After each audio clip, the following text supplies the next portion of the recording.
Welcome to CNBC TV 18 Citizens MPC. The Reserve Bank's Monetary Policy Committee meets from June 4th to June 6th. And as always, CNBC TV 18 Citizens MPC is meeting to deliberate on the issues before the Reserve Bank. I have with me Chairman of our committee, Dr. Pranab Sen, and members Soumyakanti Ghosh, Sajid Chenoy, Samiran Chakrabarti, and Sonal Verma. Gentlemen and Sonal, thank you very much indeed for your time. Well, the first question has to be the just announced GDP numbers. Samiran, let me come to you. The numbers are better than what our poll threw up, what generally seems to be the market expectation.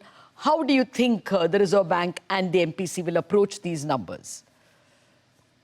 So obviously the numbers have been somewhat better than market expectation and our expectations. But I think the MPC will also take into consideration that part of the increase could have been because of front-loading of economic activity before the tariff set in. We have seen globally in many countries a similar trend happening in the first quarter. In Indian context also, the net exports have contributed very strongly for the quarter. And also the fact that in the early part of the year, the public capex did not happen, so it was a bit back-ended for the fiscal year. So that back-ended capex has also contributed to a much better construction growth number. So both these factors could probably not be with us all through the FY26. So maybe that's why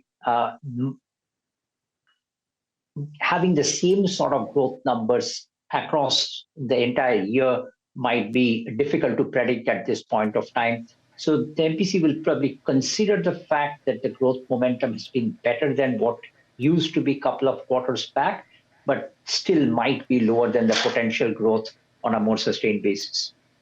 Okay, so it need not necessarily be a hawkish factor. Let me come to Sajid on this point. Since you are referring to the global point, Samiran, Sajid, can you parse the global ecosystem for us and how it might impinge on the MPC's thinking? But I think if anything, the last 72 hours with the fact that a court in the US, a trade court first paused President Trump's reciprocal tariffs. The government sought a stay. They got a stay. This matter will go to the Supreme Court. But all of this simply does is accentuate dramatically global uncertainty. I think that's been the one consistent feature of 2025. We've been living in very uncertain times. Policy uncertainty from the US, trade policy uncertainty, tariff uncertainty. And I think we're going to be living with that for the foreseeable future. The question about whether these tariffs are constitutional or not, whether the president has exceeded his powers, A, and B, even if they're struck down, there are many other provisions that the US president has under different sections of the law to reinstall them either directly or indirectly by increasing sectoral tariffs. So I think the short point is all this global uncertainty does not bode well at all for global investment. A. B, remember, we've got a lot of Chinese excess capacity here. And to the extent that the China exports to the US are directly blocked, even though there are signs that China is transshipping some of this through third countries, India will be wary that some of that excess capacity will come to India. So I think going forward, the global is clearly going to be a source of concern. I mean, the one silver lining is India seems to be making good progress on trade negotiations with the US. So hopefully that uncertainty can be put behind us. But there are two other sources of uncertainty. What happens to global growth this year? What happens to global investment this year? What happens to Chinese excess capacity here? And for me, the main transmission mechanism to India is not just through exports. It's the fact that we're all waiting for a private investment cycle to pick up. So far, the heavy lifting has been done both by public investment and the real estate sector. There's a sign that both those forces have peaked. They're going to slow in the coming year. You need private capex to replace that, and private capex will face severe global headwinds. I think that's the way the MPC will perhaps think about how the global environment, will impact India's outlook. Okay. We have discussed growth a bit. Let me come to what the MPC's mandate is, inflation. Now, Sonal, inflation has been surprising on the downside. Will Reserve Bank in the first place lower its forecast? It is still standing at 4% for the current year. Yes, we expect there should be a downward revision. The trajectory actually looks quite benign. So on the food side, the projections for output look favorable, and we think prices of both pulses as well as cereals like wheat will moderate going forward. There is obviously some risk on vegetable prices, in the coming months, but I think even accounting for that, food looks benign. Oil prices are down, currency seems well behaved, input costs are lower, wage costs are actually coming down, which bodes well for services inflation. So on the whole, we think FY26 CPI is actually tracking closer to 3.5%. Probably even lower than that. So we think RBI is likely and should actually lower its projection from 4% right now to a number which is closer to 3.5%. And even there, I would say risks are balanced. Okay. Saumya, let me come to you on liquidity. The Reserve Bank has done a lot. Do you think more is called for, or now can we assume that the liquidity instruments have been fully used? Yeah, thanks, Lata. I think on the liquidity front, as of now, the Reserve Bank of India has done a lot, and I don't expect it to do too much. There are a couple of things which we need to watch out for. For example, after the RBI dividend announcement, I think the liquidity in the system could actually top 5 trillion or could be close to 5.5 trillion. We should be actually closer to around 2% of NDTL.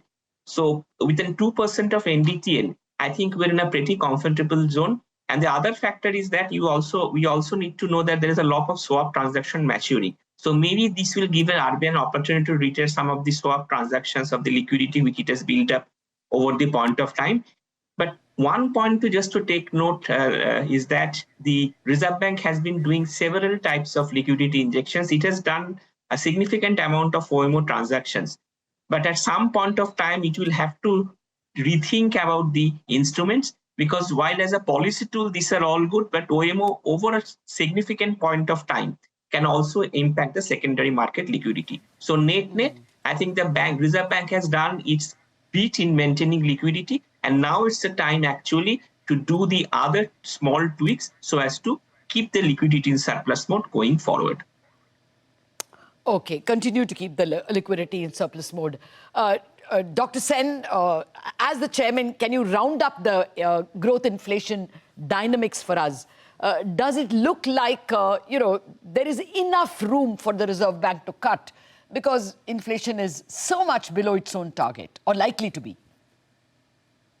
Lata, there is certainly room to cut now. The environment looks benign, although, I agree with what Sajid said about the uncertainties in the global economy, which were pretty high to begin with and are possibly higher today. But the other thing is that President Trump's big, beautiful bill should come as a booster to countries who've been able to establish some kind of a trade agreement with the US. And we may well turn out to be beneficiaries of that. So all in all, I think the environment is benign. The economy has been behaving itself. So I think the only problem is really private capex.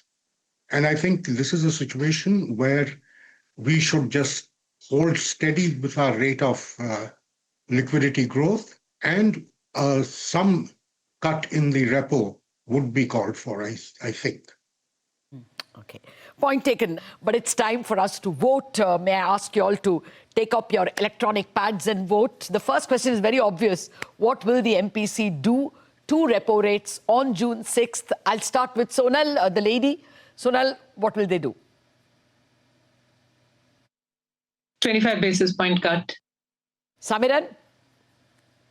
Yes, cut by 25 basis points. Okay. Sajid? 25 basis point cut. Okay. Saumya, what's your vote?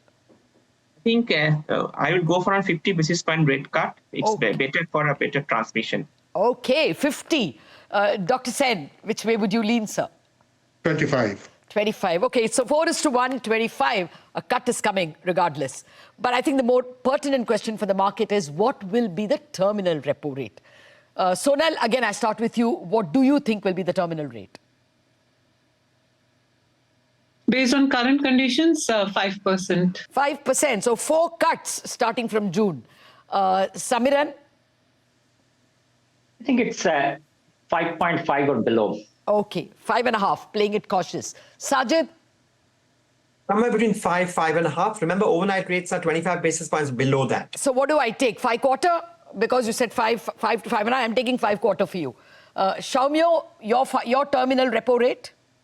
I think I'm going with 5%. Okay, you're at 5.5 already if there is a 50 bips cut. So 5%. Dr. Sen, this is really a divided house. Where do you stand, sir? 5.5.